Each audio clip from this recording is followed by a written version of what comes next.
Asante sana mtazamaji kwa kuendelea kutufuatilia. Karibu, huu ni wasaa wa Jicho Letu Mkoani.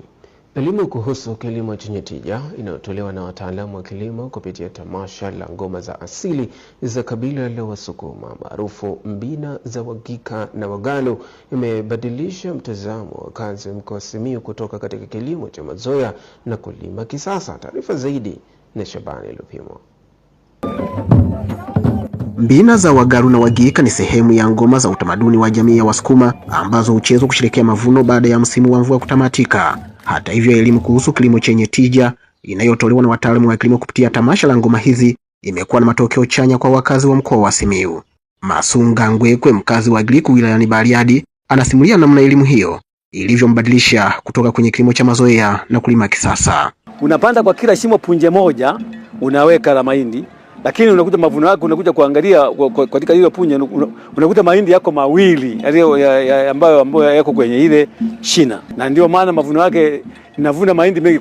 Hatua hii inadhihirisha kuwa siri ya mafanikio kwa mkulima haipo tena kwenye ukubwa wa eneo la shamba, bali ipo kwenye elimu na mbinu za kisasa. Ninapata, ndio maana nimeshaanza kujenga, nimeshakuwa na msingi wa nyumba wa kujenga. Nimevuna mavuno makubwa, mahindi nikapata mengi, nikauza, nikanunua ng'ombe.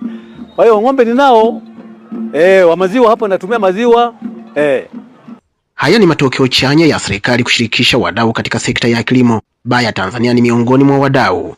Wao wamewekeza katika huduma ya ugani, matumizi ya mbegu bora na mbolea, ambapo hutumia tamasha la ngoma za Mbina kufikisha elimu ya kilimo chenye tija kwa wananchi wengi. Tunasema siku zote kwamba mazao bora yanaanza na mbegu bora, lakini hii safari nzima kuanzia mbegu bora mpaka kumanage mashamba vizuri mpaka anapofika kwenye mavuno, tunataka tuwe na mkulima kwa pamoja ili tuweze kumpa bidhaa bora, ili tuweze kumpa ushauri bora. Wananchi wanaofika kwenye tamasha hili pamoja na kuburudika na ngoma, lakini wanavutiwa na vipando vya mahindi vilivyopo hapa na hivyo kumiminika kujifunza mbinu za kisasa za kilimo. Kujifunza pale namna ya upandaji wa mazao, distance ya shina kwa shina ni sentimita 30.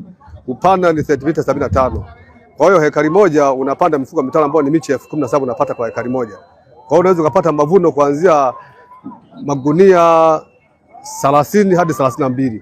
Kuja huku kwenye Mbina tunapata na elimu, yaani ya shamba darasa, ili tuweze kuwa tunalima kwa utaratibu mzuri, tunapata mavuno mengi. Mbina za Wagika na Wagalu zimeendelea kuvutia mamia ya wananchi kutoka maeneo mbalimbali kanda ya Ziwa, huku zikitajwa kuwa sehemu muhimu ya urithi wa utamaduni wa Wasukuma na njia ya kueneza ujumbe wa maendeleo katika jamii. Shabani Lupimo, Star TV, Simiyu.